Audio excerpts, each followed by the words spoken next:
C C T ವಿದು footage ಇಲ್ಲ ಅಂತ ಬರ್ತಾ ಇದೆ. ಯಾಕೆ ಬರ್ತಾ ಇಲ್ಲ ಅದು ನಮಗೆ ಗೊತ್ತಿಲ್ಲ. ಏನು ಇನ್ಸಿಡೆನ್ಸ್ ಆಯಿತು ಆ ದಿವಸ ಇವರು ರಜಾ ಹೋಗ್ತಾರೆ, ಯಾರು ಡಾಕ್ಟರ್ ಮುರಳಿಯವರು. ಆ್ಯಂಡ್ ಈವನ್ ಮರೀನ್ ಅಂತೇನೋ ಇನ್ನೊಬ್ಬರು ಅವ್ರ ಕೊಲೀಗ್ ಇದ್ದಾರಲ್ಲ ಸಮೀಕ್ಷಾ, ಅವರು ಇರಲಿಲ್ಲ. So she was the only lady vet in that institution. So ಆ 3 ದಿವಸನೂ ಅವರೇ ಹೋಗಿದ್ದಾರೆ. ಯಾವಾಗ 17th, 18th, 19th 18th visit ಮಾಡಿದ್ದಾರೆ. ಎಲ್ಲಿ ಇಪ್ಪೋಗೆ ಹೋಗಿದ್ದಾರೆ. ಬಿಕಾಸ್ ಡಾಕ್ಟರ್ ಅಂತ ಅಂದರೆ ನಾವು ಅಲ್ಲಿ ಒಂದೇ ಎನಿಮಲ್ ಅಂತ ಇರೋದಿಲ್ಲ, ವಿ ಹ್ಯಾವ್ ಟು ವಿಸಿಟ್. ಅವ್ರು ಹೋಗಿದ್ದಾರೆ. ಬಟ್ ಇಲ್ಲಿ ಏನಾಗಿದೆ, ಇದೇ ಹಿಮ್ಸೆಲ್ಫ್ ಇಡಿನೂ ಹೇಳಿದ್ದಾರೆ, ಡಾಕ್ಟರ್ ಮನೋರು ಹೇಳಿದ್ದಾರೆ, ಮುರಳಿನೂ ಹೇಳಿದ್ದಾರೆ that hippopotamus it is not taking feed from last 5 to 6 days. 5 ರಿಂದ 6 ದಿವಸದಿಂದ ಅದೇನು ಫುಡ್ ತೊಗೊತಾ ಇಲ್ಲ. And already it has completed the complete gestation period. ಅಂದರೆ ಅದರದ್ದು 243 ದಿವಸ ಗರ್ಭಾವಧಿ ಇದೆ, ಅದು ಕಂಪ್ಲೀಟ್ ಆಗಿದೆ. But it is not calving, ಮರಿ ಆಗ್ತಾ ಇಲ್ಲ.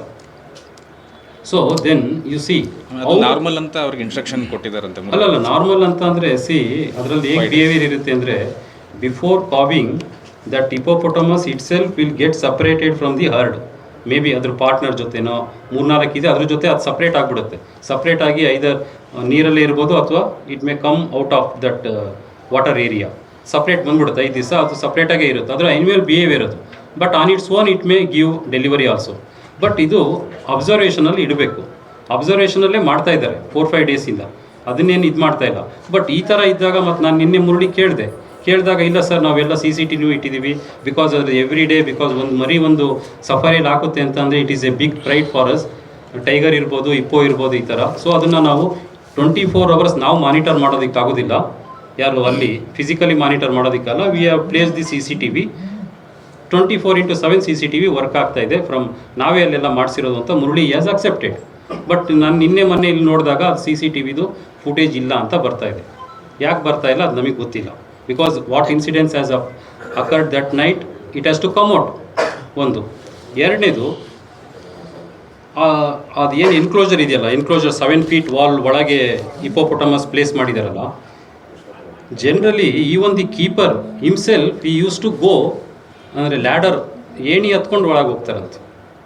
ನೋಡಿ, ಯಾವುದೇ ಒಂದು ಎನಿಮಲ್ ಎನ್ಕ್ಲೋಜರ್ ಇದೆ ಅಂದರೆ ಒಂದು ಡೋರ್ ಇರುತ್ತೆ, ಒಂದು ಎಂಟ್ರಿ ಇರುತ್ತೆ, ಒಂದು ಕ್ರಾಲ್ ಇರುತ್ತೆ. ಓಕೆ, ಒಂದು ಫೀಟ್ ತೊಗೊಂಡೋಗ್ಬೇಕು, ಒಂದು ಡಾಕ್ಟ್ರ್ ಒಳಗೆ ಹೋಗಬೇಕು. ನಾವು ಎಲ್ಲ ಟೈಮು ನಾವು ಏಣಿ ಹತ್ಕೊಂಡು ಒಳಗೆ ಹೋಗೋದಕ್ಕಾಗುತ್ತಾ? ಅವರು ನಾನು ನಿನ್ನೆ ಕೇಳಿದಾಗ ಇಲ್ಲ ಸರ್ ನಮಗೆ ಅದೇ ರೀತಿಯೇ ಬನ್ನಿ ಅಂತಿದ್ದಾರೆ. ಈವನ್ ಎನಿಮಲ್ ಕೀಪರು ಹಂಗೆ ಹತ್ಕೊಂಡು ಹೋಗ್ತಿದ್ದಾರೆ. ಅಲ್ಲಿ ಹೋಗೋದಕ್ಕೆ ಒಳಗೆ ಆಗೋದಿಲ್ಲ. ಒಂದು ಫೀಡ್ ಟ್ರಫ್ ಇಟ್ಬಿಟ್ಟಿದ್ದಾರೆ ಮುಂದೆ, ಅದು ಬಕ್ಕೊಂಡು ಹೋಗ್ಬೇಕು ನಾವು. ಈ ಥರ ವ್ಯವಸ್ಥೆ ಇದ್ದಾಗ ಇವ್ರು ಏನು ಮಾಡ್ತಾರೆ ಈ ಲೇಡಿ ಡಾಕ್ಟರು? ಅವರಿಗೂ ನೋಡಿ ಮೊದಲು ಅದು ಹಿಸ್ಟ್ರಿ ಇದೆ. 2 ಸರಿ ಅದು ಡೆತ್ ಆಗಿದೆ, ಮರಿ ಆಗಿದೆ ಅಂತಲೂ ಹಿಸ್ಟ್ರಿ ಇದೆ ಆ ಹಿಪ್ಪೋಪೊಟಮಸ್ಸಿಂದು. ಅದು ಯೂಶಲಿ ಒಂದೇ ಮರಿ ಹಾಕೋದು, 2 ವರ್ಷಕ್ಕೆ ಒಂದು ಸರಿ ಮರಿ ಹಾಕುತ್ತೆ. ಸೊ ಅವಳಿಗೂ ಕನ್ಸರ್ನ್ ಇದೆ ಸರ್. ಬೀಯಿಂಗ್ಗೆ ನಾವಲ್ಲಿ ಒಂದು ಜಸ್ಟಿಫಿಕೇಶನ್ ನಾವು ಕೊಡಬೇಕಾಗುತ್ತೆ. We have to justify in that place. ಅವರಿಗೆ 5 o'clock ಇದ್ದರೂ ಅವ್ರು ವರ್ಕ್ ಮಾಡಿದ್ದಾರೆ. ಅವ್ರದ್ದು ಏನು ತಪ್ಪಿದೆ? ಈಗ ಅದೇ ರೀತಿ 17th ಹೋಗಿದ್ದಾರೆ, 18th ಹೋಗಿದ್ದಾರೆ, ಅವಾಗ ಯಾಕೆ ಆಬ್ಜೆಕ್ಷನ್ ಮಾಡಿಲ್ಲ ಇವರು? ಯಾರು ED ಅವರು?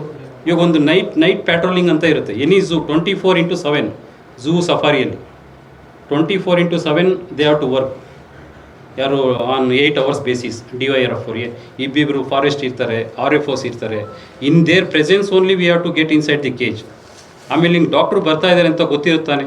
ಇವಾಗ EDನೇ ನಾನು ಡ್ರೈವರಿಗೆ ಕೇಳಿದೆ, ಯಾರಪ್ಪ? ಹೌದು ಸರ್, ಇಲ್ಲಿ ನೇರವಾಗಿ ಏನಿಲ್ಲ sir. Is the authoritarian sir, ED is the authoritarian. ಈಗ ಏನ್ ಗೊತ್ತಾ, ಒಂದು SOP ಫಾಲೋ ಆಗಿಲ್ಲ ಅಂತ ಒಂದು ಹೇಳ್ತಾರೆ, ಅವ್ರ ಮೇಲೆ ಆರೋಪ ಹೊರಿಸ್ತಾ ಇದ್ದಾರೆ. ಮತ್ತೊಂದ್ ಕಡೆ PGಯಲ್ಲಿರೋ ಅವರು ಯಾರು ಆಂಟಿ ಉತ್ತರ ಹೇಳ್ತೀನಿ ಸರ್. ಅವ್ರ ಮೇಲೆ ಆರೋಪ ಮಾಡಿ ಇಂಥವ್ರು ತಪ್ಪಿದಷ್ಟು ಇವ್ರ ಮೇಲೆ ಕಠಿಣ ಕ್ರಮ ತೆಗೆದುಕೊಳ್ಳಿ ಅಂತ ಒಬ್ರು ಹೇಳ್ತಾರೆ. ಅಲ್ಲ ಹೇಳ್ತೀವಿ ಸರ್, ಹೇಳ್ತೀವಿ. ಅದರಲ್ಲಿ ಏನು ಕೂಡ ಮುಂಚೆ ಕೆಲಸ ಮಾಡಿದ್ದಾರೆ. ನೀವು ಕೆಲಸ ಮಾಡ್ಬೇಕಾದ್ರೆ ಅಲ್ಲೇನೆ ಆಲ್ ಈಸ್ ವೆಲ್ ಏನ್ ಇರ್ಲಿಲ್ಲ ಅಲ್ವಾ?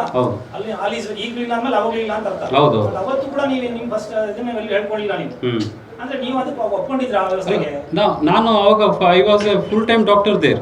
ಫುಲ್ ಟೈಮ್ ಡಾಕ್ಟರ್ ಆದ್ರೂ you may be a full time. ಹೌದು. The thing is not all, everything is not good there. Yeah, everything was not good there, but I was ನಾನು ಎಲ್ಲದನ್ನು ಪತ್ರದ ಮೂಲಕ ನಾನು ಕೊಟ್ಟಿದ್ದೆ ಲೆಟರ್. ನಾನು ಈವನ್ ನಾವು ಸಕ್ಕರೆ ಬೇಲಲ್ಲೂ ಆಗಲಿ ಅಲ್ಲೂ ಆದಾಗಲೂ ನಾನು ಈ ಥರ ವ್ಯವಸ್ಥೆ ಬೇಕು ಆ ಥರ ಅಂತ ಎಲ್ಲ ನಾನು ಪೇಪರಲ್ಲೇ ಇಟ್ಟಿದ್ದೀನಿ ಸರ್ ಇದುವರೆಗೂ.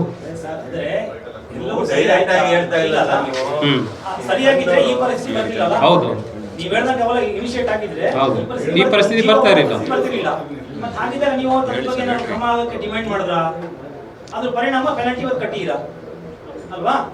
ಅಲ್ಲಿ ಮತ್ತೆ ಇಂಥವ್ರು ಕರೆಕ್ಟ್ ಆಗಿ ರೆಸ್ಪಾನ್ಸಿಬಲ್ ಇವ್ರ ಮೇಲೆ ಕ್ರಮ ಆಗಲಿ, ಇವ್ರು ಸಸ್ಪೆನ್ಷನ್ ಇದೆ ನೀವು ಹೇಳ್ತಾ ಇಲ್ಲ. ಇಲ್ಲ ಇದು ಈ ಅಷ್ಟು ಫೋಲ್ಡ್ ಟೋಟಲ್ ರೆಸ್ಪಾನ್ಸಿಬಿಲಿಟಿ ಸರ್. ಯಾರು ಎಕ್ಸಿಕ್ಯೂಟಿವ್ ಡೈರೆಕ್ಟರ್ ಅವರೇ ಅಲ್ಲ ಖಂಡಿತ. ಅದರಲ್ಲಿ ಹೇಳೋದೇನು ನಮ್ಮಲ್ಲಿ ಸರ್ ನಾವು ಈಗ ಅದನ್ನೇ ಒತ್ತಾಯ ಮಾಡ್ತಾ ಇರೋದು ಸರ್. ಈಗ ಆದರೂ ಅದನ್ನೇ ಒತ್ತಾಯ ಮಾಡ್ತಾ ಇರೋದು ಸರ್. ಹೌದು, ಕಾರಣೀಕರ್ತರು ಯಾರೇ ಇರಲಿ ಅವ್ರಿಗೆ ಶಿಕ್ಷೆ ಆಗಲಿ ಅಂತ. ಸರ್ ಯಾರು ಈಗ ಈ ಚಾನೆಲ್ ಅನ್ನ ಸಬ್ಸ್ಕ್ರೈಬ್ ಮಾಡಿ ಮತ್ತು ನಮ್ಮ ಹೊಸ ವಿಡಿಯೋವನ್ನು ಎಲ್ಲರಿಗಿಂತ ಮುಂಚೆ ನೋಡಲು ಬೆಲ್ ಐಕಾನ್